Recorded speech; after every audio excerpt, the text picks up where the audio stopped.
Good morning. How is it today?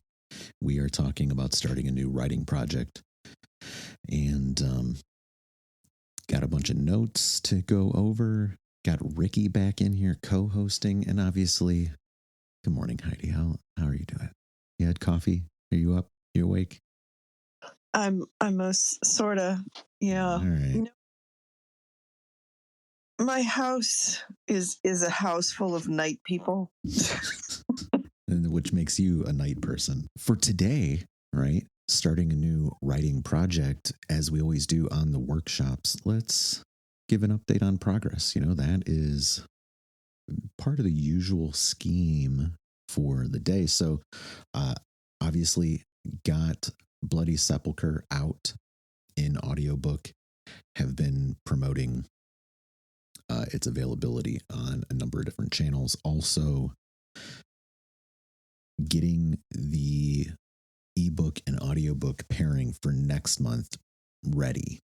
Have already done the read and finished the first round of edits. It will have a narration only version as well as an audio drama production.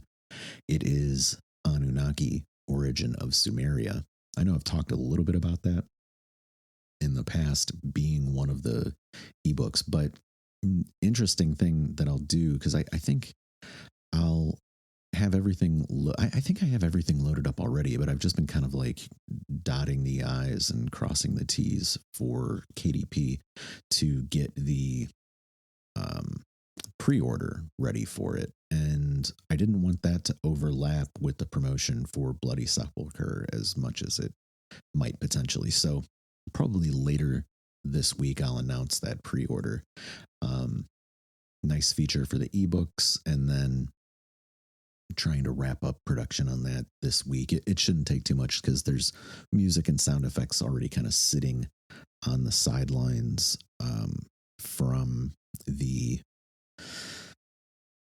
short film, the AI video that it's based on. So, yeah, that's the majority of what I've been working on. Up above, you'll also find a new article for the writers on my Substack. If you're not subscribed over there, take a look. It is about beta readers and beta listeners this month. So, a good article, I feel like, for most people here hanging out, working on finished work and getting it out there. Also, the workshop from last month is up on podcasting platforms. You'll find that above as well. And I've been putting out a daily historical fact video that uses generative AI and historical images and all kinds of stuff once a day. If you haven't seen any of that, learn a little something. It'll take maybe 10 to 15 seconds of your day to watch a video, and you get to tell your friends about something new you learned. What about you guys? Heidi, Ricky, what are you working on? What are you making progress with? We always kind of do that. So let's start there. Well, I got really obsessive yesterday and was I'm on version 19 of the house that Jack built. So I'm feeling pretty good about it at this point. I think it's pretty close to where I want it to be, and I need to go through it, really kind of try and finalize it. But I'm feeling pretty good about it. I think I seeded it the way I it's closer to how I want it to be. I know there was some issues with connecting everybody. There was some issues with some of the characters feeling flat. It really sort of started out as a character study about Jack, so he was the main focus. So everybody else was just kind of there to support him one way or another. But I kind of feel like it's really developing into a nice little piece at this point. So yes, I have written a story on what it means to be a man. Feel free to, but I feel that's okay. I mean, isn't that what we do? And women tell men what they're supposed to do and who they're supposed to be, and men tell women the same thing. I mean, isn't that what we do? So I feel good about it. So, that's was what I'm really focused on. I got to get back into the audiobook. Thank you for your input. Yeah, just finished. But I just, this morning on that. man, Oh, you finished it this morning. So Yeah. now you have read all of Songless, shall we say? Yeah. Well, Yeah, you have. Volume 2. I haven't seen Volume 2 yet, Volume 2 is a work in progress, and I need to finish these two things before I jump onto that. If I jump onto that dragon, shall we say? Because again, that's a big piece. Jack's house, as I affectionately refer to it, is just under 24,000 words. The first full draft of the fort is closer to 120,000 words. So as you can see, that will take me more time, especially since I'm sure there's stuff in there that it makes me nuts. Does anyone else do this where you think, okay, I've done it, it's written, and then like you show it to a beta reader, you show it to someone, and they're like, but, and you're like, so you've got to go back and deal with things that you just didn't catch in the first round. So I'm trying to just get these things done. So the two projects that are really rounding near the end, they're complete for the most part. I'm trying to get them out, and then on that. So, it's really just about time, how much time I can spend on it. I got rolling yesterday, but life is balance. Life is balance. What do you do? So I don't know. There you have it. What'd you think? What'd you think of Songless overall? Yeah, good, solid. For an initial novel, hey, it's all there. The story's there. I don't think anything's missing. It helped to. So I read The House That Jack Built first, and there's like some contextual things that you spell out in the desert that I didn't have full clarity of when I was reading The House That Jack Built. So it builds out that world, and you also get to really spend a lot of time in that world. I like the fantasy elements. I like the Western elements. There's, I think, because I did the audiobook version, hint, hint, it's coming soon, coming down the pipe. There's the intimacy of the read from the author who performed it as well. So as I've told you before, it's a romantic read, and it is, I would say, a love story, even if it's not a romance novel. Your read is romantic. So people should be looking forward to that coming out pretty soon too. I don't know what you'll finish first, but something's gonna happen and come out. Ricky, what about you? How is your progress? What are you working on? What do you got going?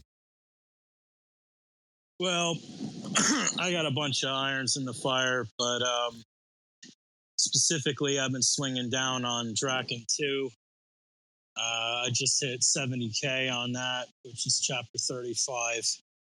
It says 0 drafts, totally unedited. But I'm having a blast writing it. I've been trying to write this one part for like 20 years. It's the Obscurity War. And it's like 10K of slaughter with all these monsters. I'm having a blast, man. It's really great. I was working on workshop stuff. I'm still sort of tooling on that, but just having a blast with it. Chapters are great. Wrote a real tasty one yesterday. And I only got 30K left until book 2 is concluded. So I'm doing jumping jacks over here. Nice. Do you have any release dates on the calendar pending yet for anything? Just curious. Nah, I dig it. It's long in the tooth already. I talked to my cover artist last week. I'm a big fan of his. He's a sickly fellow. He's got a lot of problems, but his results are tasty. And he says he's going to have the Draken cover for me real soon. Once I have the Draken cover, that'll mean I have that. I have Wargate, so I'm going to start dropping those on Royal Road. Take time to figure that out. And I'm hoping within the month. I mean, I said that within the last couple months. So if everybody called me a liar, pants on fire, I wouldn't begrudge them. Yeah, very cool. So before we get into the other folks hanging out, we're going to at least start the conversation, and then, we want to hear how your progress is going as well, obviously. Today we are talking about starting a new writing project. We're exploring strategies for making incremental progress on these new projects. We'll address some common challenges. We'll talk about setting realistic goals and how you might find time to write in the midst of a house of night people, perhaps, or whatever the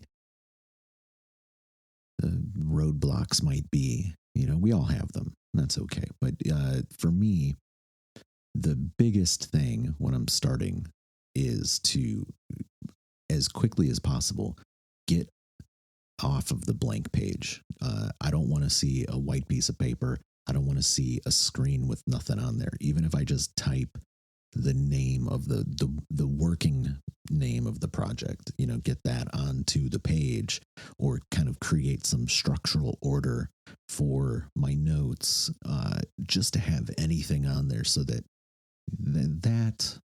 this is the writer's block. And I feel like trying to start a project is a blockage in and of itself when you're looking at something that has nothing. And that's unfortunate, So, Heidi, Ricky, thoughts on, starting a new project, determining what you're going to write or what you're going to write next, when you wrap up what you're doing. For me, I got a schedule this year. I know what I'm what is next on the dais, I suppose. But hey. Well, Thomas threw his hand up. Did you want to hop in, Thomas? Let him go. No? Yeah, sorry. I was just like, I didn't want to interrupt. I was just... No, it's all good. You got to give us a progress report first. Yeah, basically, this is really good timing for me because last week I finished my second novel. I'm going to be working on the audiobook very soon, which means that I've started a few things on the side, but I'm kind of like, I'm at this start of the process again, so this will be quite beneficial. So, yeah, my progress report really is I finished my second novel. I'm planning on releasing it October the 10th. And basically, I've almost finished the audiobook for my first book, and I'm going to be starting the audiobook for my second book very soon.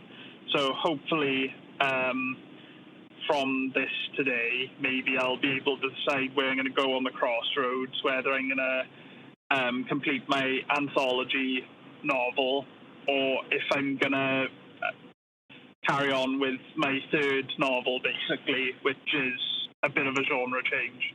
So, yeah, good timing. That's all I wanted to say, really. Yeah, excellent. Yeah, love it. Also very happy to hear you're doing not only the printed works, but audiobooks. And what a way to expand your catalog, really, Yeah, as you've said before, there's a lot of people rely on audiobooks now, and I think more people, especially new authors, they're probably more willing to give you a chance if they can just listen to your book rather than read it. So I think reading it physically is a lot more of a commitment than listening to it. So, yeah, I think you agree with me a lot on those points, Michael, from the previous conversations that you've had on your... yeah, so it's looking good. It's quite nerve-wracking, actually, moving on to a new project, but, the second book isn't over until it's released, really, and then, you're still working on bits and pieces, but, my mind has to kind of start leaving our world now, which is always the tricky part, but it'll get there. And, this is what this conversation today is all about, hopefully. Anyone else. Robin Jaji, you guys got progress reports? You got thoughts on determining what you're going to write next? Hi, yes, Michael, and everybody else. Nice to be here. I'm very excited about this topic of what to write next. Well, just to give you a little, can you hear me okay, by the way? Yeah. Okay. Just to give you a little update, I also feel, I think it was like Heidi who said, I keep saying it's going to be done and it's not done yet. I feel like I keep saying the same thing. Oh, it's going to be done in a month. But this is my slow project. And I've been back and forth with my editor, who I love. And we've been talking about a certain aspect of the book that needs a little bit of rework. So I'm doing 30 pages a day. I should be done with it's draft 5.2. I should be done with it in 2 weeks.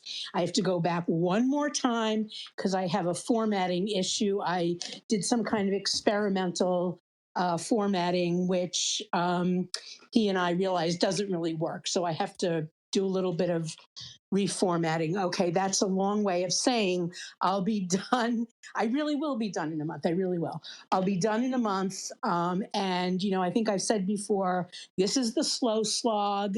This is the one that it's my baby. I really want to get it, get agented, or I want to get,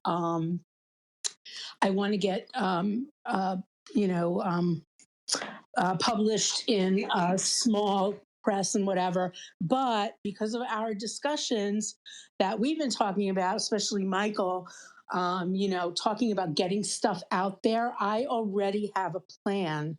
I'm a planner, so I've outlined and planned everything. So I have a plan for a second book. I have 2 different topics in mind, and it's going to be it's probably going to be a novella.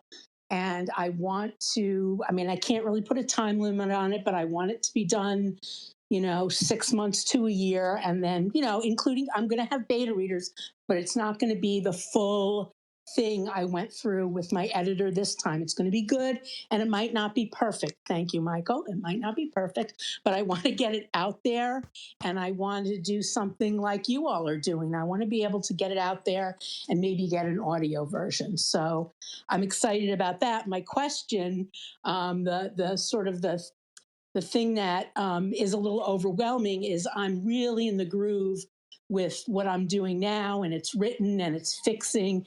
And like you said, I don't want to start with a blank page, but it's more than that. It's the starting over. You know what I mean?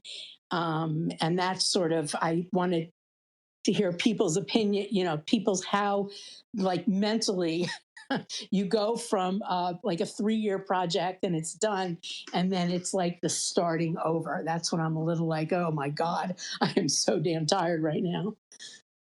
Are you doing a new world, shall we say? Is it an entirely separate topic? World, I guess, is the best way. Well, I have 2. Yeah, I have 2 ideas. One is sort of the same world, which is an offshoot of what I'm doing right now, which is the power goes out in 25 years and people don't have power for, there's no internet for a year or 2.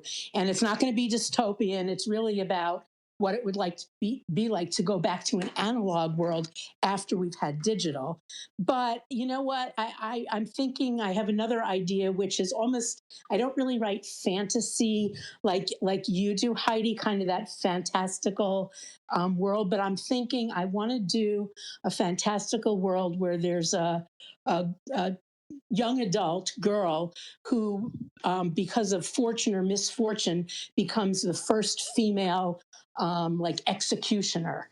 And it's going to, and I have an idea that it's based on that nursery rhyme, Solomon Grundy, born on a Monday, christened on a Tuesday. This would be Sal Grundy with 7 chapters. Yeah, I'm into it. I say start both of them and see which one kind of starts to build the fastest. And I would kind of keep both of them in the hopper and work on them progressively in tandem, at least for the beginning. Work on 2 things at once? Yeah, what? Who cares? It's fine. What? Do it. Heidi, Ricky, what do you guys think? Well, I still need more coffee. That's the first thing I'm thinking. Perhaps. The second thing I'm thinking is, we had this discussion, right? I kind of go where the ghosts kind of tell me what they want to do. But yeah, if you've got that idea, that's kind of a wild idea. I like it. And so I would just go for it and see what happens. I mean, it'll die if it's not going to work. That's been my experience. It'll just sort of fade away. I always find the ideas that Ricky refers to it as the muse. I mean, I think of it more like being haunted, and not necessarily in a negative way. I mean, I don't have a big issue with ghosts. Like, they're scary to me. It's more like, they have something to tell you. They're hanging around because they got something going on. And besides, right, C.S. Lewis had the best line about that, where he said, we have more to fear from the living than we do the dead. But my feeling is, it's like it'll just it's like a nagging sensation. And Jaji, I see I'm gonna shut up so you can talk. But it's like this nagging sensation. It's like the idea will stay with you. And I have a couple of those that are just sort of taunting me, but it's like I can only do so much. So I just sort of, when I can't help myself, I write down notes, and the idea just keeps percolating in the back of my head. So for me, it doesn't feel like a blank page so much, because all of the ideas I have are just ideas that continue to populate my songless world. They just keep sort of wanting to be in there. And so it's kind of like it's a blank page, but it's a page in which the world exists. It's just getting bigger. So that's kind of it. So it's, I don't know. I mean, I usually, because I take forever to get everything done, evidently. All the ideas are sort of percolating, and I have notes. So it's never like a blank page. It's like I have a bunch of scattered notes and ideas that are just out of order, that need to be, the chaos needs to be tamed. So that's more what I'm dealing with when I'm starting something new.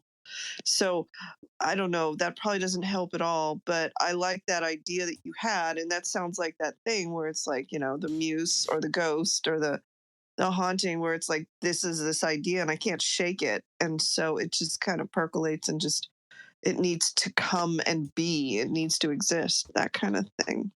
So Jaji, how are you, my friend? Haven't talked to you in a while. I hope you're feeling better. I'm really embarrassed to say I've been in bed for 2 weeks. I haven't been able to do anything. It's so frustrating. But I should be up again very soon. It wasn't even the same problem. It was 2 different problems. I just wanted to address your, I'll say something about the topic, but first I wanted to address when you said earlier about when you finish something and you feel it's done and then it's not. Oh my gosh, that happens to me on every project. I get to the end and I'm like, yes, I'm done. And then I send it out to beta reader, or I even just myself, take a walk and look at it the next day. And it's never done. I don't know why I can't finish things the first time. The worst time of all was I finished book 5 in my current series a few years ago, and I sent it off to a couple of beta readers. And then I drove to Dragon Con, which is a 10-hour drive. And halfway there, I get the emails back from my typesetter, who loves my book so much that he's read the first one 7 times, and from a friend of mine who's an author, and they're both like, they were polite, but this sucks. I was so thrown because I was so sure, But I just decided, okay, I'm driving down to this convention. It may have been the year that my husband and I were both up for Dragon Awards against each other in the same category. And I wanted to be in a good mood when I got to the convention. So I was like, I'm just going to take this as good. I'm just going to not let my ego get in the way. Like, normally you feel bad. And I just prayed and thought about what they said seriously for the rest of the drive. And by the time I got there, I had this whole plan for how to fix it. I mean, they were entirely right, you know? And I can tell you, basically, it was too dull. It just wasn't enough action.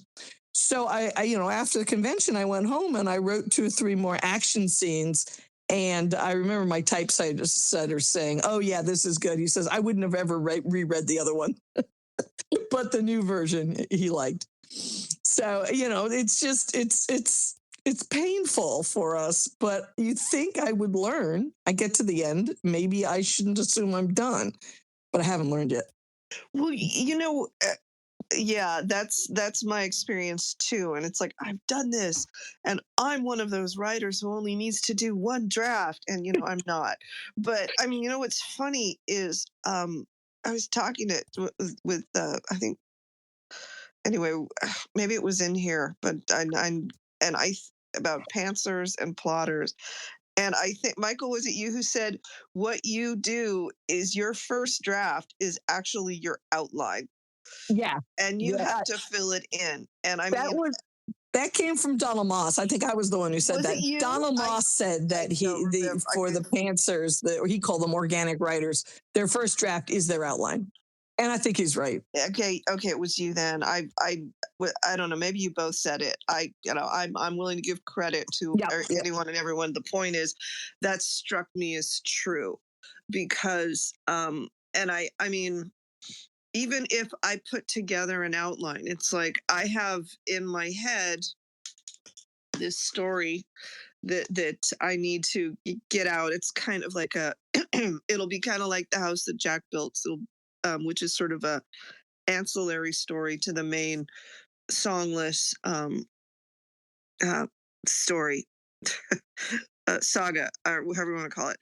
But in my mind, I see it as like, you know, a simple romance, but I highly doubt that's how it'll play, because I don't know that I'm capable of keeping things particularly simple. I mean, I'm getting better at it, feeling. But still, you know, and so I feel that. I mean, and I mean, it evolves, and that's why I'm like, I jokingly say, you know, I mean, obviously I haven't written the thing Jack's House 19 times, but I've made significant changes where I'm kind of trying to sort of keep track of where I'm at as I'm going along. And so it pardon me, it's like the story hasn't changed per se, but what has changed is the depth of explanation, I guess is the best way to put it, right? Where you're filling it out. Like when I mentioned in the beginning, it's like I had a lot of flat characters, especially, you know, Robin read a beta draft, a very early draft. She sort of noted that the females were really underdeveloped, and it was true, because and they're going to remain a bit in the background for this, because it's really not about them. It's like Songless the Desert is very female oriented. This is about Jack, but at the same time they were just too flat. So I mean, these are things where it's like you sort of pull them out, and you sort of pull things out of them, and you're like, find out little bits and snippets that develop the story. So I mean, it's a process, right? And I'm going to jump in here real quick on you guys. So I like what you're talking about. Jaji, I know you've been down for a couple of weeks, but maybe you have made progress since our last workshop session. Maybe you haven't. Maybe you have. Tell us some about that. And then let's jump off into our expectations and the goals we have for making progress on the work that we're doing, whether that is like through the drafting phase or, you know, the early kind of start of a new project. I did want to say on the new project that there's a saying here at the Wright household, where we're all authors. Writing is courage in the face of blank paper. That's what the art of writing is. It's looking down at the blank page and not being intimidated. Because I really find, we were talking, if you're talking about with the starting out, I really find getting that first line down can be the hardest part for starting something new. And I never seem to want to continue until I have a first line. It's often not the final first line, but if I don't have something that's kind of summing up where I want to go, I can find it really hard to get anything done. So I just wanted to throw that out there on the subject of starting new things. That's my starting new things experience. Other than that, my only major breakthrough while I've been laying around is I have 5 villains who were very caused a great deal of trouble and damage before my book starts. They were something that happened like 25 years earlier. And 4 of them had been developed. And I've been working on this project now for 10 years. Someone else started it, and I took his ideas and completely put it in a new background and fleshed it out. But I never had, like, every attempt I had to make up something about this villain failed. But I just sitting around doing nothing. I was listening to my slow project of trying to listen to the Bible. It's been a year, 2.5 years, I think, and I finally got to Acts, and the character actually appears in Acts, my villain, and it hadn't occurred to me until yesterday to think I could actually use him in his original form rather than changing him. So suddenly last night, a really good idea for what to do with this villain and how to handle him suddenly snapped into place, which I was really grateful for, because while it's not super significant, he's dead by the time or at least missing by the time the book opens. He's going to have to be developed because the history works back into the story. So I'm very grateful for the ideas, and very much hoping that when I get back to work in a day or two, that all this sitting around will pay off and I will suddenly have a lot of really wonderful ideas. And I'm like 4/5 of the way through the book I'm writing. I'm really hoping to get to the end. So that's me. Thank you very much. Yeah, dig it. Goals, realistically reaching them. I will do 2 things. Write the ending first if it's fiction. And for nonfiction, I kind of think of the beginning as the end, recapping some things or maybe tossing some things in that didn't find a home elsewhere. Now, aside from that, I will target a time.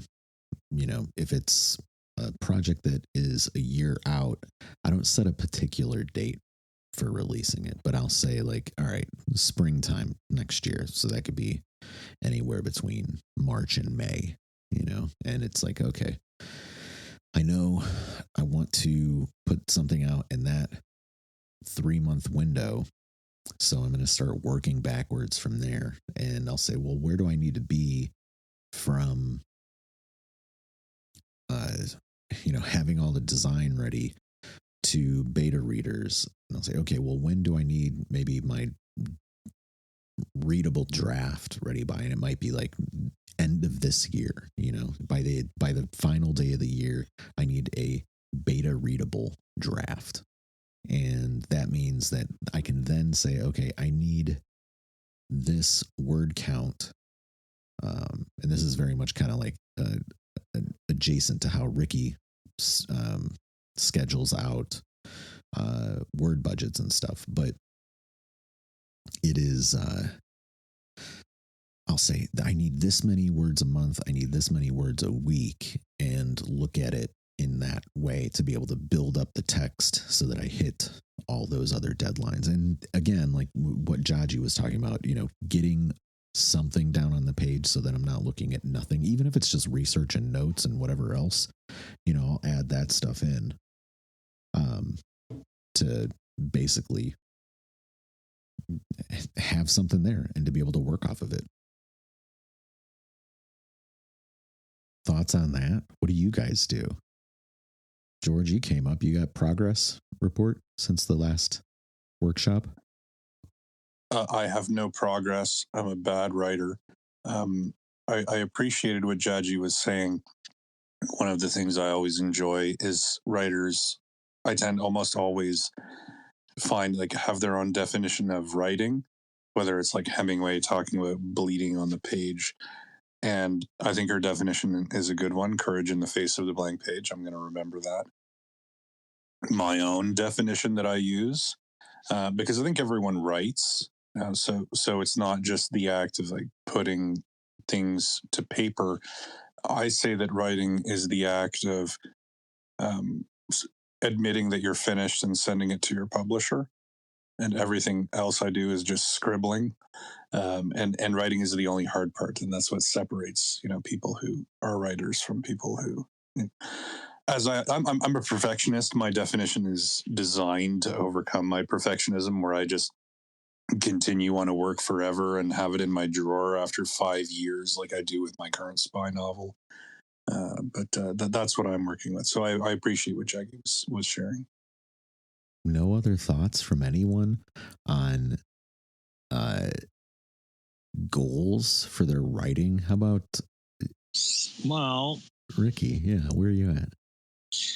Well, look, man, my method is such where it comes with its own goals. When I have a muse flash, generally speaking, there's a world, there's a character, there's something that has to be expressed. Normally, it's addressing anxiety that I have, something that I'm upset about or traumatized by. My writing has always been a source of therapy.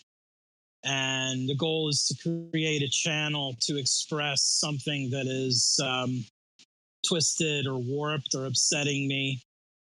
And there's several methods I have for taking it beyond there. Most of my projects arise from a muse flash, like a world or a main character.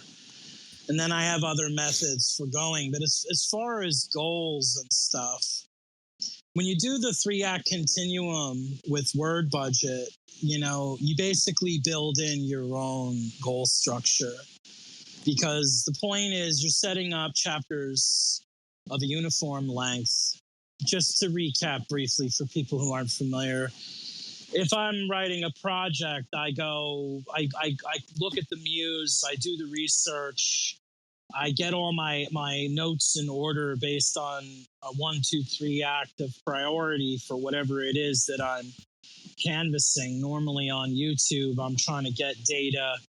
I had three videos, 3 documentaries, 3 books, whatever it is, like however deep it's got to go. And then I have a thing where I list all that data in a beginning, middle, and end chart. And then I figure, based on looking at that, I figure how long this thing's going to be. Is it a short story?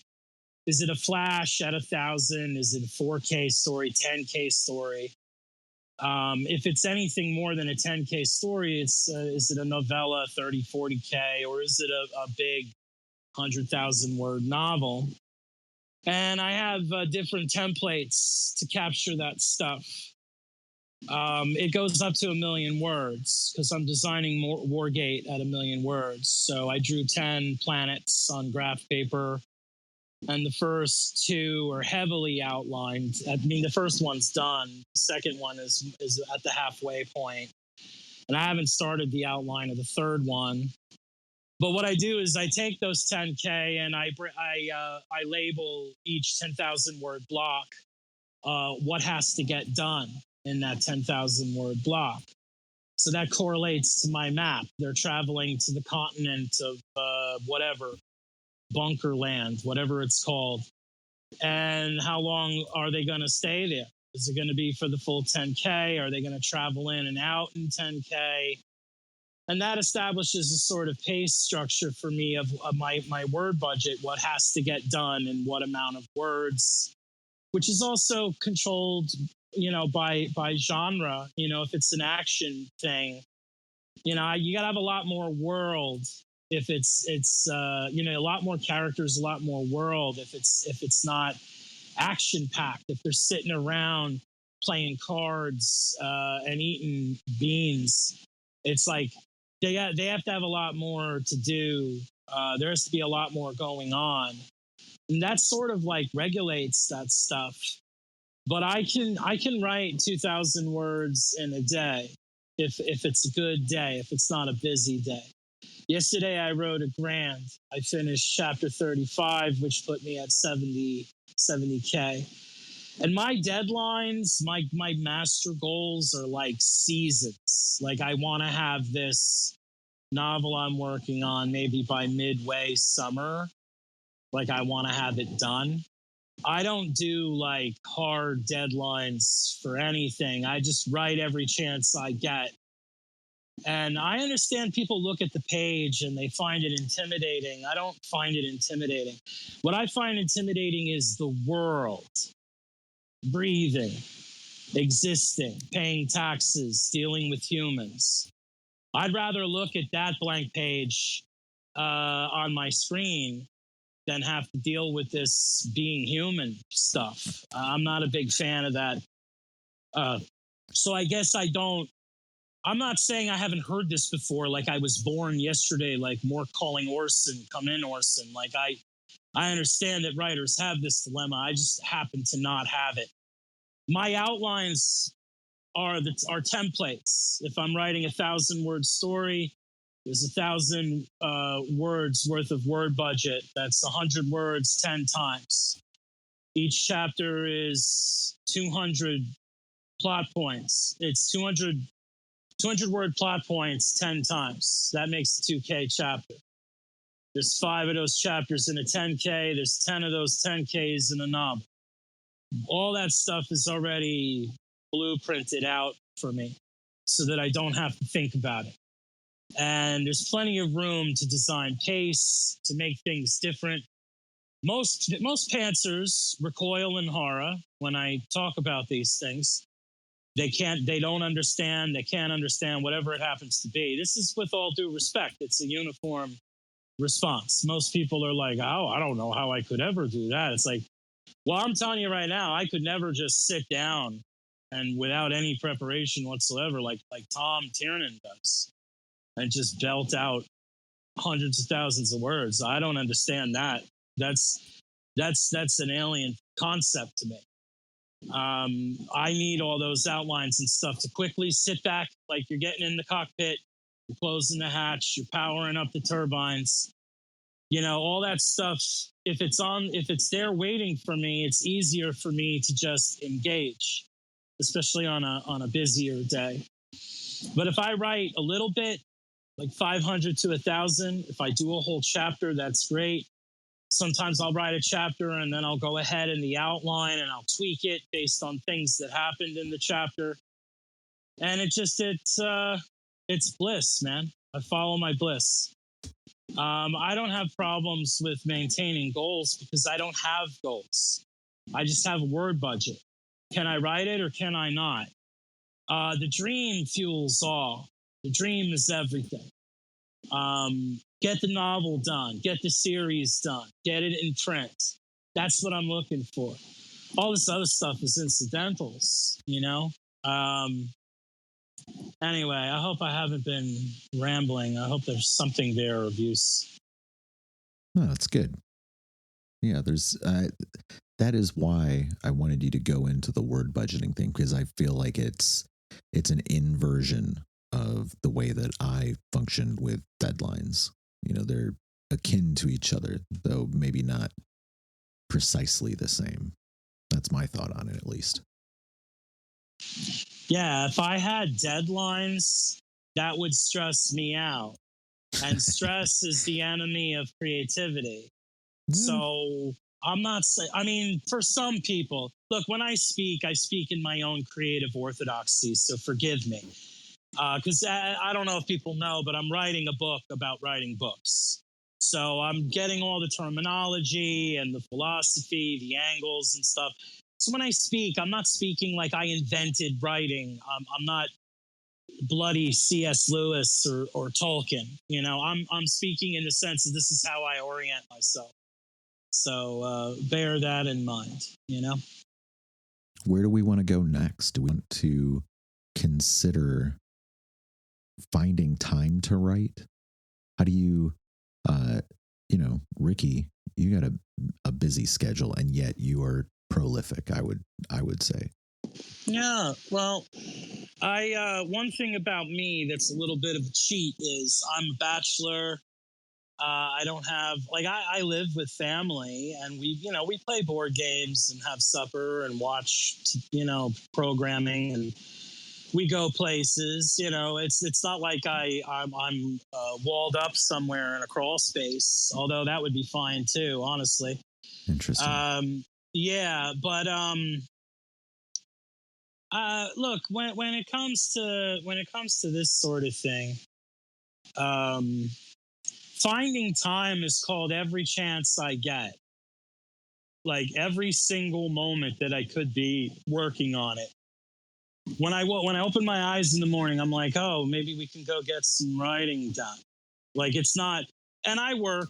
Everyone, I work. I have a job. I'm a CAD tech.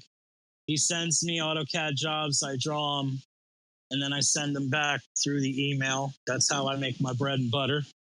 But I write every chance I get. Like last night, we were watching Andor or whatever it was. Nice. What did you think? Did you finish it? No, we're 2 episodes. We're 2 episodes left, but on season 2. Yeah. Out of all that stuff, I like Andor pretty much the best. I like the Tales of shows.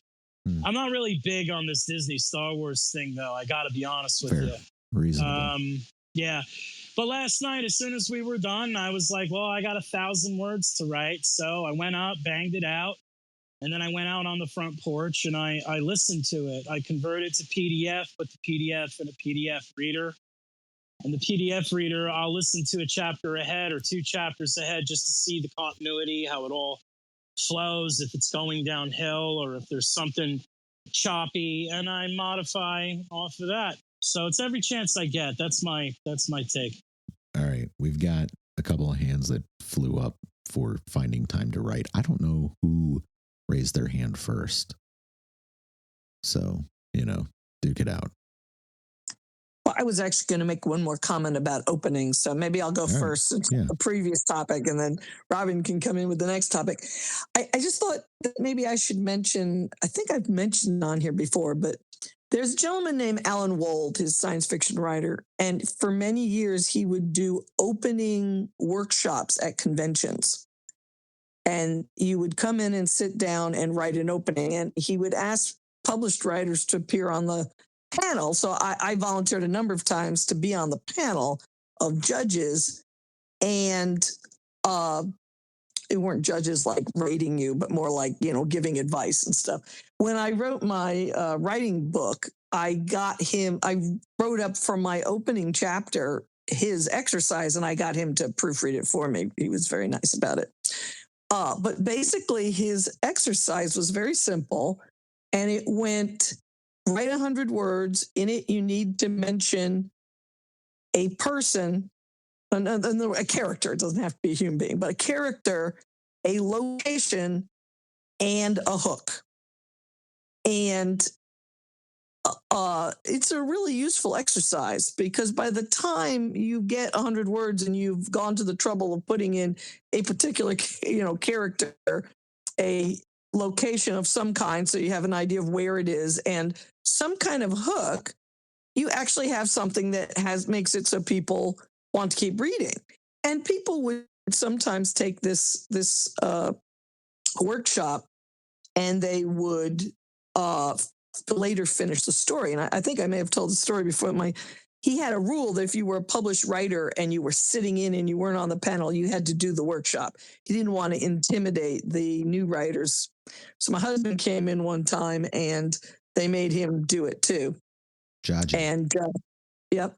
I love the 3 points you had, and I want you to put that into the comments for us, if you would. Oh, sure. In fact, I could probably put a link to my thing. I'll see if I can figure out how to put them in, the 3 things. Anyway, really quick, he wrote a opening that started with the line, "It wasn't being dead that I minded, it was the hours." And the murdered guy does not like getting up at night, and people are calling him up at night. anyway, he finished that story, and it went on to get a lot of people really liked it. It's called Pale Realms of Shade. But anyway, his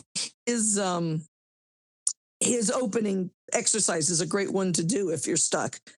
Okay, let me see. I will see if I can figure out how to put something in the comments. And Yeah. meanwhile, Robin, go ahead. So you can do it two ways. You can either go to my timeline and then comment on the tweet that has the space in it, or you can click on the bubble on the bottom right if you are, I don't know if you're on mobile or if you're on desktop.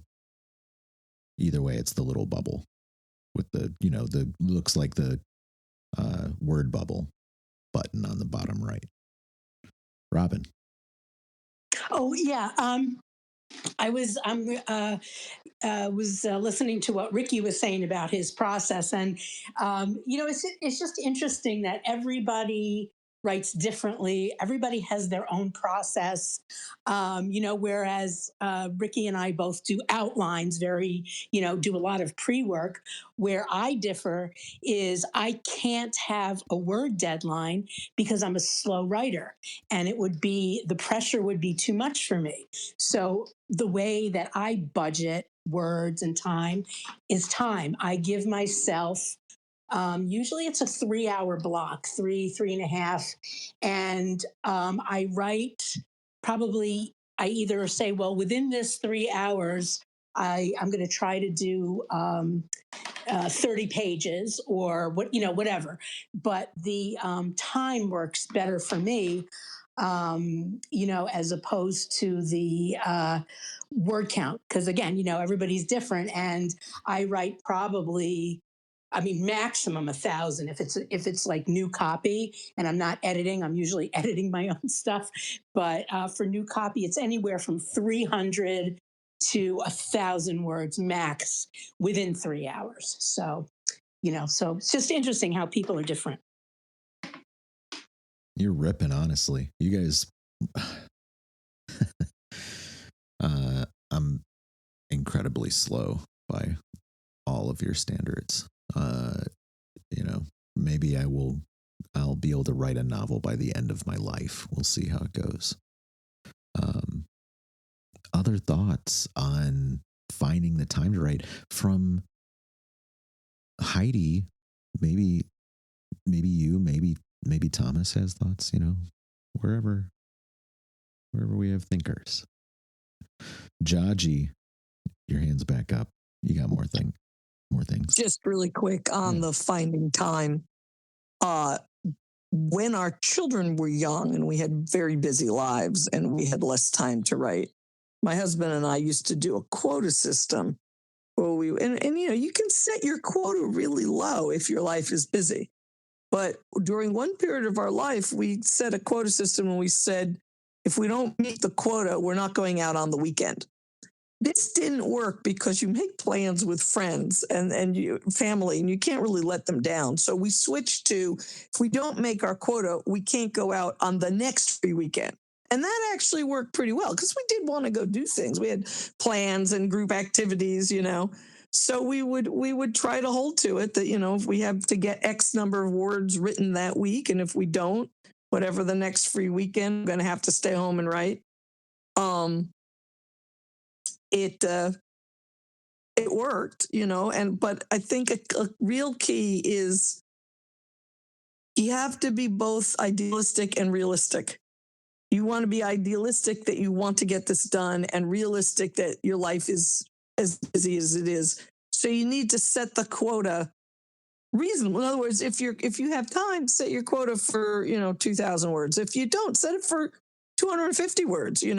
But just the fact that you keep plodding away at it, I think, is the most important thing, because sooner or later you'll find you have that free evening and you get more done, or you find out that you can work things out so that someone else will take your kids on Monday night and that's your one night to write, or whatever it is. You find the time, but putting in the determination that you want to find it, I think, is the number one thing. And I would say the other side is also, if you run into something like last summer where I had to go to China and help my daughter get married, I just had to be brave and put writing aside. It was really hard because it's one of my main things I do now for years, but it just was clear that the family needed a bunch of attention. And I was very grateful to jump back into it when that period was over. But I think it's a balancing act. You want to commit yourself. You want to make the effort. You want your goal to be realistic, and you just need to forgive yourself when the time comes that life happens sometimes, and you have to skip for a bit. So that's my personal recommendation. Yeah, I'm with it. I feel like it'd be tough to have to put something down for any major length of time if you're in the middle of something. Now, a wedding, traveling overseas, it is what it is. Maybe you work on a plane or you work in the spare minutes just getting ideas out, because you can't really stop ideas. You know what I mean? They're going to emerge whenever they choose. They're not really on our schedule. Yeah, I mean, one still writes notes. I email myself notes or scene ideas, Yeah, no, fair approach. I I try to go for a walk every day, and I'll listen to an audiobook, or I'll be on a space, or in conversation or whatever. But no matter whatever I'm doing, and I find that time to be very conducive to thinking. Even if I'm listening to a book and I'm trying to be immersed in it, ideas about other stuff I've got going on come up, and they have to be documented right at that exact point. You cannot lose that stuff. And that is, I suppose, in a sense, finding time to write. Now, over the last, let's say, week and a half, I've actually been kind of nose to the grindstone on writing, editorial, right? Yeah, I'm writing all the time, but really I've got like 4 projects that were in different states that I needed to make progress with. And one, I did a massive overhaul on all my notes and what's already written. And, it's like, I don't know, 5-6 printed pages right now, which obviously not a lot, but it's going to be kind of an essay thing. Hopefully get it out in September. And the other was the article, the writer's workshop article that came out today. Had to get that out. I wanted to get it out for the workshop today, to recap stuff we've talked about in the past. It's relevant. These things are born out of the space. So I want to make sure that that's ready every month when we do this space. The other 2 are fiction stuff, and actually one is fiction stuff and the other one is for the paperback I'll put out, nonfiction, this fall. So, finding the time, I had to say, like, look, the audiobook thing, obviously that's a must. That's like top tier kind of thing. Got to make sure I do that stuff. But refocusing onto editorials so that I can continue with the progress, that's critical. I don't have a motivation problem. I have a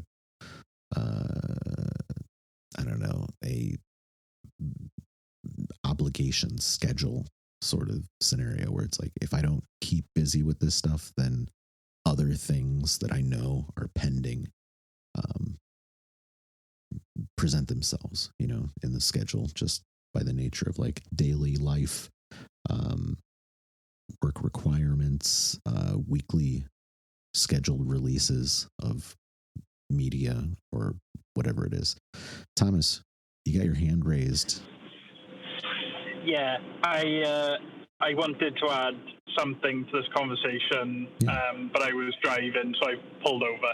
Wow. So basically, yeah, that's how much I wanted to give an opinion. Safety first. Yeah, safety first.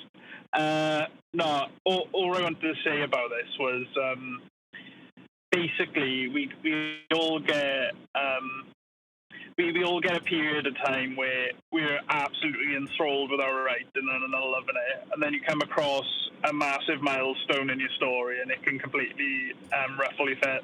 Like, I just wanted to use an example with the book that I just finished. Literally, I didn't touch it for a year because I got so frustrated trying to like work out how this game of checkers would work. How I was trying to plan out every move because I didn't want to be scrutinized by finicky readers, basically. And what I realized was I just wasn't having fun with that chapter, and I kind of was a bit like, well, if people really want to read that much into it, then is that really a concern of mine? And I realized it really wasn't after a while. Just write it the way I want to write it, just make it fun for people to read. And that's how I picked it up in the end. So to me, I think it's more that you can maintain it as a fun thing that you enjoy doing and not think of it as a chore, because that's the problem that I get into half the time. Just the same with reading for me as well. It's like I have to persuade myself every now and then reading is for fun, and once I do that, I can just start reading loads instead of wasting my time doing other stuff. Because it's pain for reward, it is, and there are times where it's really enjoyable and there's times where you struggle. But I think basically we just need to try and make sure that we keep it enjoyable for ourselves, and work out as many ways as possible to maintain that spirit, really. Yeah, I'm with Thomas on that. If it's not fun, if we're not following our bliss, I mean, I know some people write for money, and I did a crack at that myself and wrote some articles and whatever, and you can still have fun doing that. It's just the more it becomes deadline-y and stuff like that, the more it turns into a job. And I already have a job, so I try not to. I think he's right. I think Thomas is right. If it loses fun, if you're not having fun, then you start to get anxietized about looking. Like, in other words, I'm not looking forward to this. I'm dreading it because of X, Y, and Z. And it's the same thing if you don't get to write your word yield for the day. There's a word budget and there's a word yield. How many you try to align them, synchronize them to make your yield your budget. That's how I design. So theoretically, I could get a huge like a decent sized chapter, and therefore a good increment done. But you can't look at it like, oh, I didn't write today. Oh, woe is me. Oh, what am I to do? It's more like, don't worry about it. Because worrying about it is doubting, and doubt is the enemy of creativity. And your muse is not going to show her pretty little face if you do it that way. If that's how you orient it, you want her to be a friend. You want to be friendly with her. You want her to come out voluntarily. You don't want to have this big stress party as soon as she arrives. It's like she's not going to want to come out. She's not going to want to contribute. And I say muse, and I mean muse. Like, I don't know why there's not another version of me in my unconsciousness, a dream. Like, and I'll get a little philosophical. I'll go off in the weeds here. When you dream and you're in a body in a dream, like, whose body is that? You assume it's yours, but how do you know? You don't always see yourself in a mirror. You have no idea what's actually going on. Dreams are unconsciousness. That's where the muse, that's where creativity comes from. It comes from unconsciousness. The less stress you have, the more of a conduit you have to that state. Because you never get to sleep if you're stressed out. It's the same thing. You don't have a daydream. And sometimes there's a daydream because you're just like, I can't stand division of motor vehicle. I wish to God I didn't have to be here, or whatever, wherever else we're going. So sometimes your daydream is a desperation. It's like you're breathing inspiration because you're suffocating in non-inspiration. You know, sometimes it's like that, but I don't know. I hope this makes sense. I'm with it. I'm keeping up. Heidi, are you back? Do we have you back? I saw you typing for a second on Discord. I saw you were active. Where Yeah. have you been? Yeah, I'm here. All right. Sorry. Are you finding the time to talk? Well, we're talking about finding the time to write. Maybe you got some ideas. In regards to what? Finding the time to write. How do you do it? Oh, sure. How do I find the time to write? Well, I just do that and don't do other things. I mean, that it's really just a choice. I mean, you just decide what you're going to do that day. I mean, and some days you're inspired to write, some days you just have other stuff you have to do. It depends on part of the process you're in. If I'm full on writing, if I'm starting, with my quote unquote outline / first draft, then maybe I set a quota, and I usually cap it around 1,000 words a day, because I find that if I start writing more than that, I'm all sort of dried up for the next day. You got to leave something in the tank so you can get going the following day.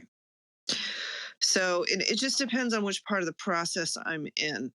And, if I'm in the rewrite, sometimes I don't need to write that day. I need to let things sort of percolate, figure out what's going to happen. Sometimes it helps to sit and write. Sometimes it doesn't. It really just depends on what's going on. So, I mean, and I mean, everyone's talking about, it has to be fun. Yeah, it has to be fun. But, there's a point at which this actually is work, and you have to work. I mean, that's just what it is. Whether it's not the most pleasant part of it, but to complete it has to, on some level, be work. And I think that should be considered. It's not all, it is a job. It is a job you've assigned yourself for one reason or another, because of a passion, a desire, a need to express yourself. And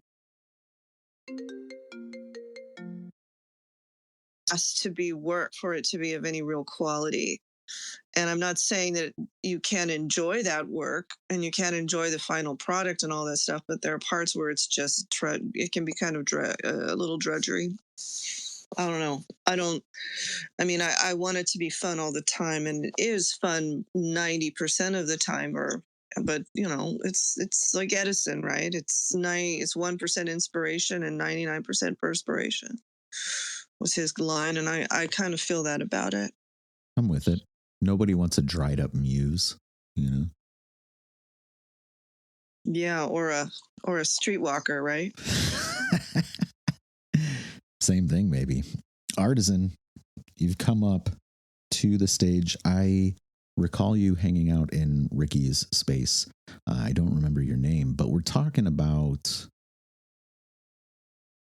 starting a new writing project. Now, I think you just put out a book. So maybe give us progress on what you're working on. This can go anywhere that we've talked about. I know you've been hanging out for a little while, so you're, I would assume, generally familiar.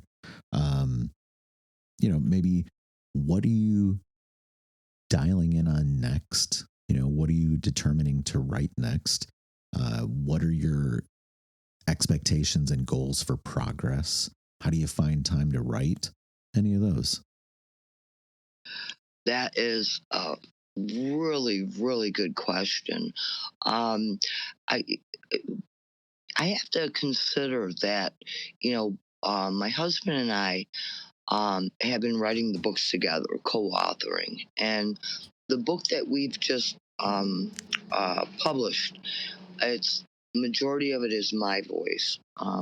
Like I'm in the driver's seat.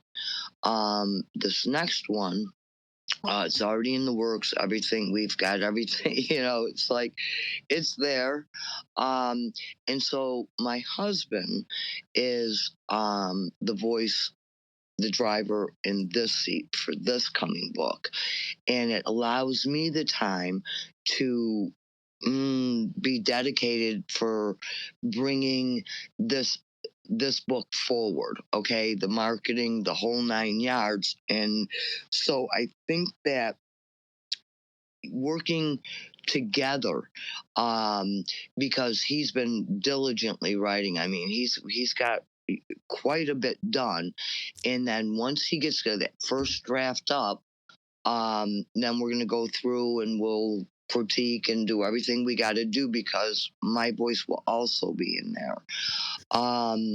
But I do think, quite a few people had some really good points, because whether, the muse, whether you're looking at having fun or whether you're looking at this as, work, I think it really comes down to dedication in one form or another without beating yourself up.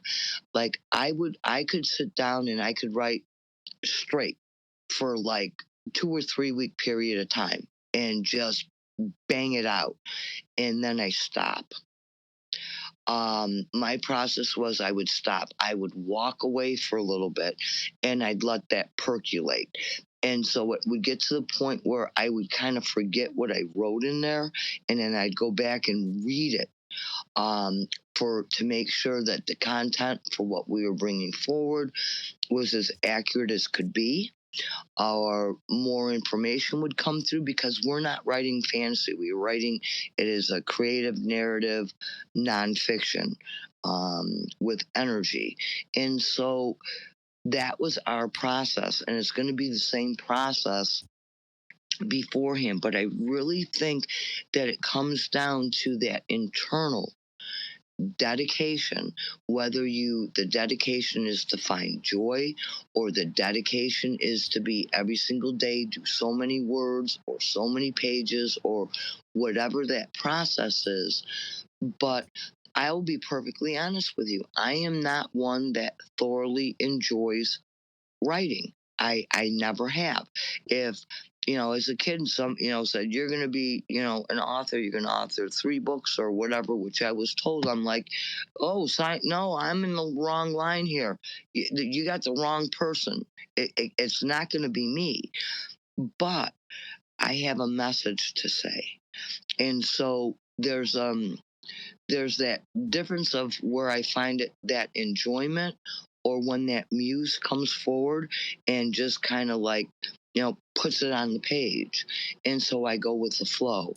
And I think that when anyone is writing and is in that creative mode, whether it be fiction or fantasy or horror or whatever, it's still that part that comes down, that when you sit at that keyboard, or whatever your process is, that you just literally take that moment in time and then do it. So if you only get 5 minutes and you just have to get that idea out, then do so. And then the next day or 2 days later, I'm just saying, everybody has their own process, and to honor it, And so, like right now, my husband, I leave him alone. He's in the zone, and I'll bring him coffee, and I just leave him alone. I field all phone calls, everything, and right now I'm in that mode of making those connections, or doing a podcast, or sending out emails for signing books at Barnes and Nobles, doing all of that footwork, and this is dedication. This is the love of it. This is the part that I kind of enjoy. So again, you take what you've got and you build on it. And I think if you just give each of us as writers and creators, recognize and honor your own process, truly, because no matter how that writing comes forward, or how many edits you have to do, or reformatting something, it's just honor the process. And when you do that, you stop resisting, and then you step into that flow and things start moving along. So I hope that makes sense. Seems rational to me. Everyone should honor their process for sure. Yeah, I mean, I dig all that with work. I mean, you could call it a chocolate sundae if you want to. The minute I start calling it work, it's not, it's work. And no, I don't want that. I don't like to work. I'd lie bald face if I said I was a disciplined person. I don't know what the word discipline is. I know what obsession is. I know that. Like, I like tacos and pizza. I don't like to exercise. If it were up to me, I'd write poetry all day or write my novels all day. I would have never made $1 in my life. The hell with dollars. I'm not a Marxist or whatever, but I don't. If you knew how I was raised, you'd understand why I'm not money first. I'm just not. Like, I want money so that I can write more, so that I can do less of what I don't want to do, which is work. So make it discipline. If you're like what Shadow Fox said, stick to your guns. Like go with your process, honor your process. I'm not telling anybody what to do, but it can never be work for me. It'll never be work, because if it is, I won't want to do it, and that's not what writing is. It's paradoxical. It's about honesty, you know. But if it is discipline for you, good. Let it be discipline. For me, it's obsession, because discipline and I don't even know what discipline looks like. If discipline rang my doorbell on a snowy 2:30 in the morning, I wouldn't let discipline in the house. I have no idea what that is. So to each their own, you know what I mean? Ricky, I'll tell you, it's like patience is, yeah, I didn't stand in line for patience. So I hear you on that. I really do. Yep. Challenges. George mentioned perfectionism earlier. He's not here. I would have prompted him about this if he were. What is that saying? Perfect is the enemy of done, or something like that. I don't know. I might be misquoting it. Yeah, I'm not a perfectionist. I don't understand.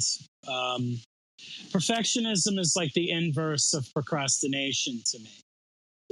I think the quote is perfect is the enemy of the good. That sounds familiar. Yeah.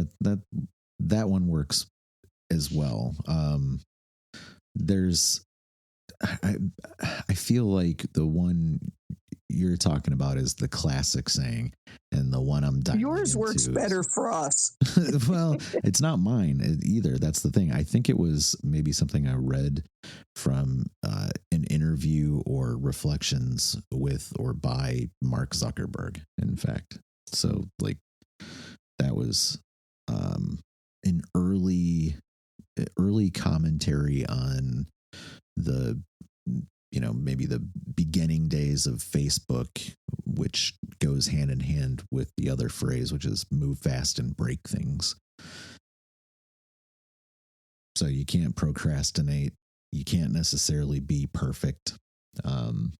Other stuff in the notes too that Heidi and Ricky have also, research paralysis. I'm guilty of that one. That's like a challenge for me. I will sit and dig through obscure texts and stuff like that, wandering around the web, particularly like academic stuff, trying to find little nooks and crannies of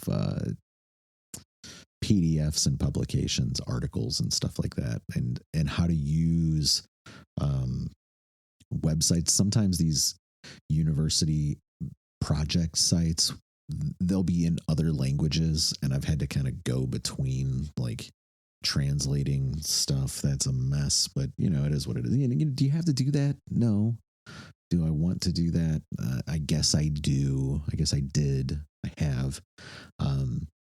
Though the other side of that is is like the information overload. I don't ever feel like I'm overloaded with information. I'm happy to do the research. I'm not necessarily paralyzed by it, but at the same time, eventually you have to just say, like, I have to actually start doing this stuff and get it out the door, work on these things so that there's some tangible progress. And again, for me, because I'm trying to balance, I'm juggling a handful of projects, and I know that I want them to be released by a certain point in time, that I don't want there to be, a massive overlap between that stuff. So I try to balance it out as best as I can. We lost Heidi. She said she had to go.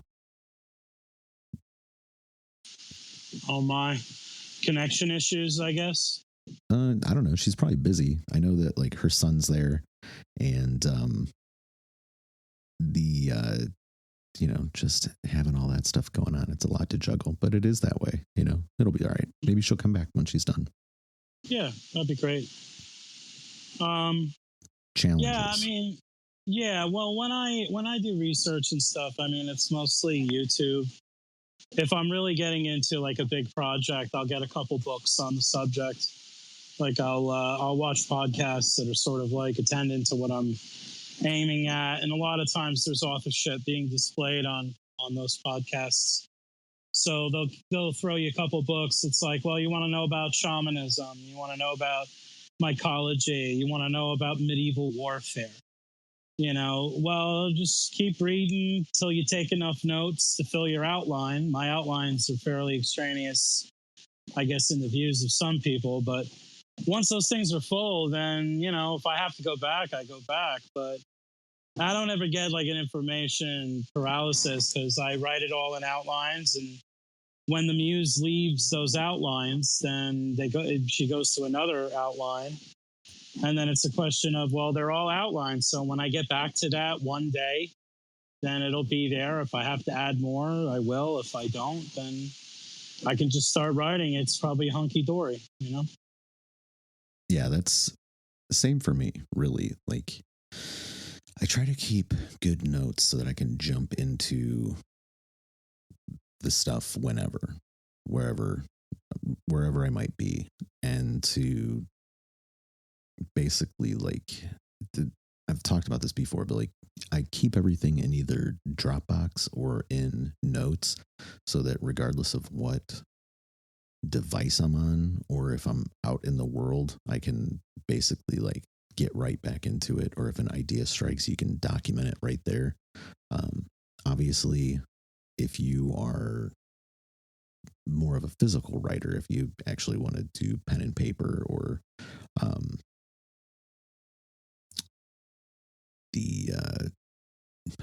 a typewriter or something, I suppose, then that's a little bit tougher. I think that like you're basically you're locked to those objects, and we all usually have our phones on us, I suppose. So like that just works for me in that side of things. I guess like for me, I'm very conservative on word count. So like I'm always trying to build it up more than trying to remove stuff. I don't typically have like too many words in general, which is, again, I think part of the issue for me about like getting to novel, doing a novel in that sense is just like, man, it seems daunting because of the word counts, but also because of like the story and having enough threads and subplots and tying it all together and everything. I admire everybody that's doing it because it's like out of reach for me presently. May I ask how fast you type? I type really fast, actually. I just don't say. I don't say a lot comparatively. Yeah, well, I don't know, man. I'm sure you got it. I'm sure you could do it. I have, based on what I've heard of your writing and what you do, I wouldn't be surprised. If you could type fast, it's just about getting to the point of where you have that conversion rate between what it is that you're writing versus, I mean, I don't know. I understand where you're coming from because it's intimidating. It's like 100,000 words. It's like, when is that going to get done? I wrote a 57K book this year already, and I started Draken 2, and I'm at 70K. I just do it, you know. It's continuous, and that's the thing. You're very hardworking. You're dedicated. I don't know if you're disciplined, but you're devoted, dedicated. So I don't know why you couldn't do it, Michael. I really don't. Like I don't know. I really think you can. Like I have very little doubt, you know. Jaji, go ahead. You got your hand raised. Oh, I was just thinking about the novel versus short form, and I thought, isn't it a little bit like you have two painters and one does like, you know, a portrait of a flower and the other does a great landscape. But, you know, they're both filling the canvas, you know? And you wouldn't really feel like you had to weigh in on an argument about whether landscapes were better or worse than portraits, you know? It seems to me that ideas come to us in different shapes. I wish mine were shorter, you know, even my short stories are super long because the way my mind solves the problems requires a certain amount of putting things out before you resolve it.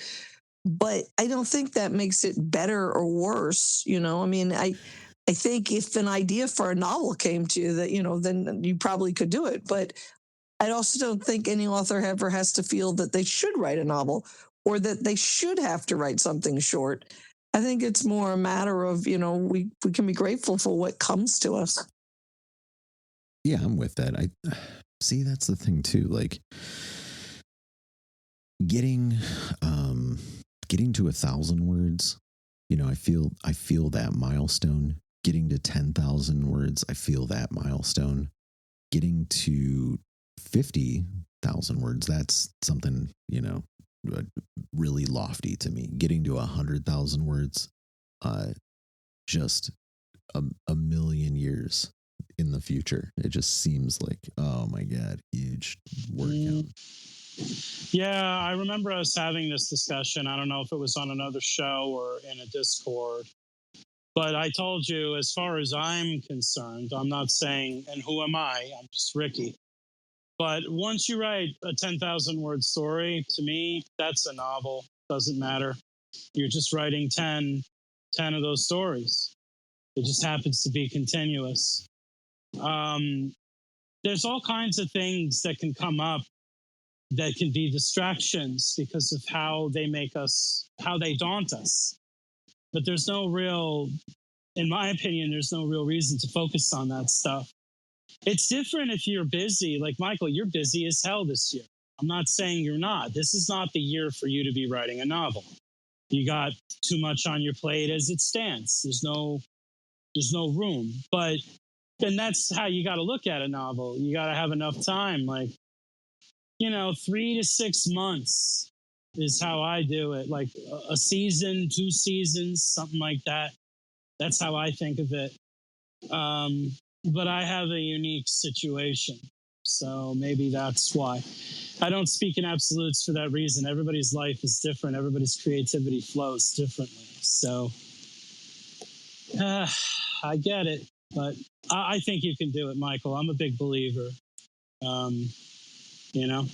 Hey, thanks. You know, maybe at some point, I feel like it's like any other project. If you just kind of map it out and chip away at it a little bit at a time. I guess I haven't arrived on any narrative that I feel is complex enough to warrant the format. And that's not to say that I won't, but fiction is kind of newer for me. So it's like basically I like what I'm doing now with like short form stuff, whether that's, you know, 500 words to 6,000 words, or doing a series of stories that all kind of tie together. Maybe once I reach the end of these experiments, then I'll have a more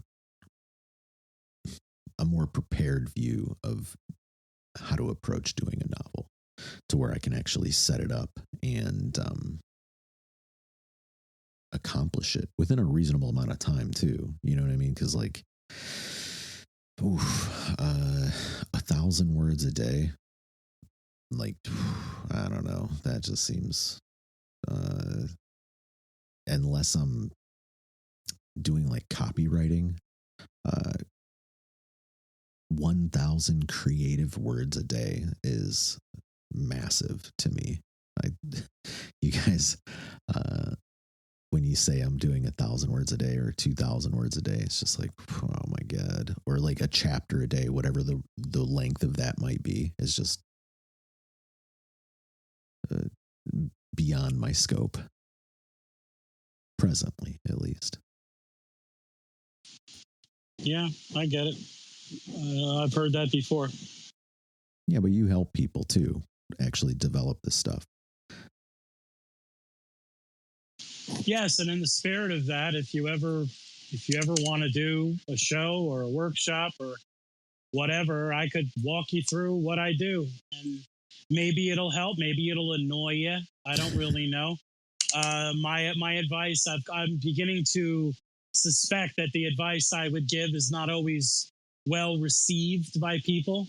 I don't think that. I mean, people keep showing up to your spaces to listen to that advice, so I don't agree with that. And obviously, I appreciate the opportunity, and when I'm there, we'll consider it for sure. I guess at least for today, because I don't want to sit and speculate on a novel I'm not even ready for yet. But for the folks hanging out on stage, other ideas about starting new writing projects, tell us about what you are looking forward to. Anything along those lines? Well, if we're talking about looking forward to projects, I'm looking forward to Draken 3. I'm looking forward to the potential of doing a novella, a collaborative novella with someone I know. Looking forward to Wargate 2. All those projects I've been working on, I'm stoked. I'm just stoked to get to them. If I keep going, I'll eventually get there. I don't like editing. I don't know if I mentioned this. I'm not Mr. Editor. I'll write it to a zero draft, and I call it a zero draft because it's somewhat flawed. There's no way anybody's going to write Pulitzer material on the first draft like that. I don't believe. I'm not saying it's not possible. There are geniuses, prodigies, etc. But it's I don't like editing because of certain perceptual impairments I have. I have neural divergencies that make editing somewhat challenging because I have to almost read what I'm reading on the screen. I have to read it out loud in order to keep it focused. That has no application to composition whatsoever. None whatsoever. But editing, it's kind of like a mind game. I don't like to do it. Editing feels like work. It completes the voice because it's technically the second draft is my edit pass. When I go through correcting, filling in missing stuff, most of those notes happen while I'm listening to it on the PDF reader. I'll hear something and I'll go, well, that sentence would be better this way, or that's clunky, and I'll pass through it. But there's no joy. There's much less joy. I'll put it to you that way than writing a fresh chapter, something new, I'm with you on that too. I kind of do writing and editing simultaneously in the sense that I do very non-linear writing. maybe I'm at the end, maybe I'm at the middle, maybe I'm at the beginning, maybe I'm filling in little bits and pieces. Maybe a new idea came up and I toss it into the text wherever I feel like it belongs at the time. Same thing with like nonfiction stuff, where it's like I gather everything up into a document and then I'll do an editing pass on that in print, and I'll work through all the text there. And then I'll say, like, this really needs to go there. That can be removed. That needs built out, whatever the note might be. And then I'll take that and I'll pull it into the digital version so that I can kind of see and assess things in the new format that it is. Because, like, I'm doing that on it. I've been doing that this week on an essay thing that I was talking about earlier. So it's basically all over the place to start with. And it needed just a massive round of editing on those notes so that they were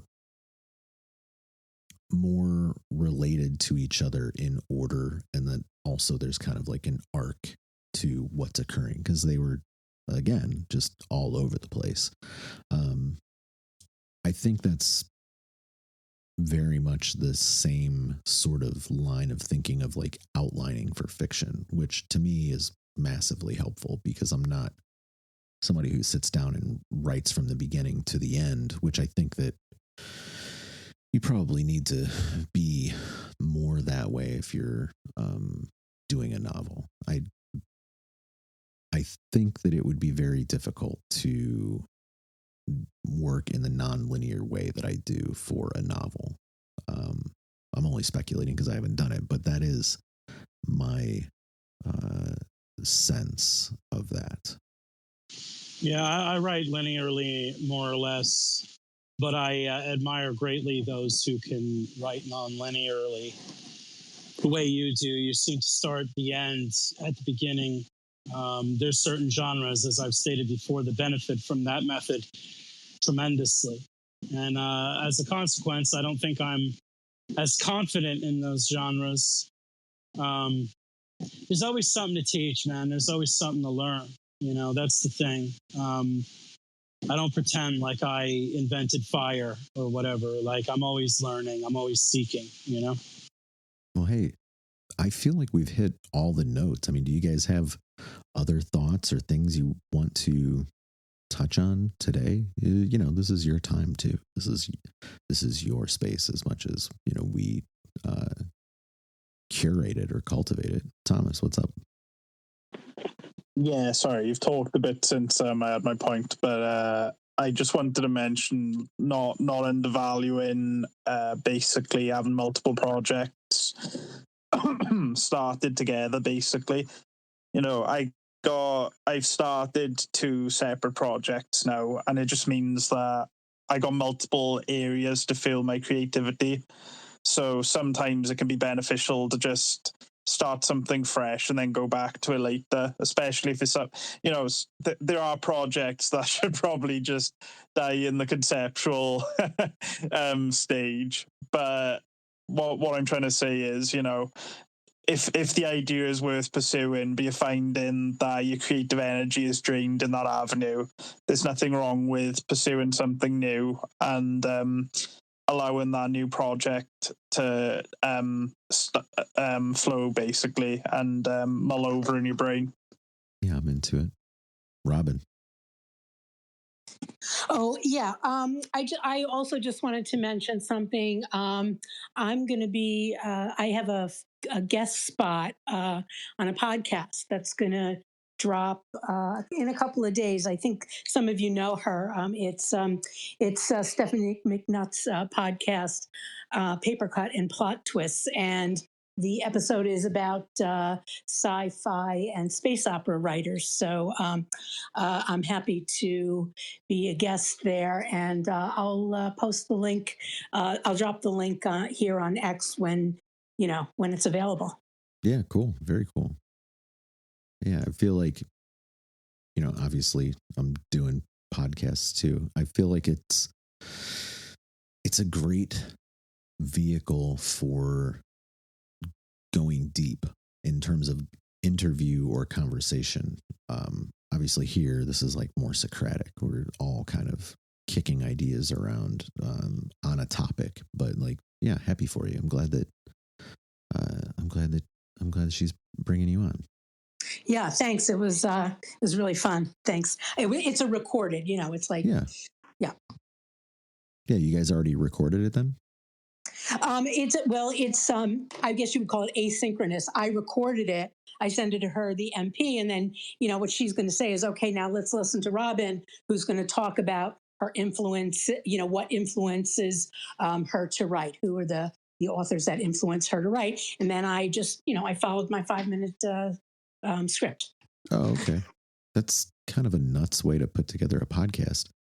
So she's got like a group of writers on the episode. I don't know. I've listened to a few of them, where I think she has 1 or 2 guests. I don't know if I'm the only guest on this one. And she usually talks the first, 15 minutes and then just say, okay, let's listen to such and such's opinion on this. It's actually, it's an interesting, it's an interesting way to do it. And it keeps my interest anyway. So I find it interesting. Yeah, that's kind of wild. So it's it's not like a real time conversation. It's very much Q&A. That's all right. Right, yeah, right. It works. No complaints there.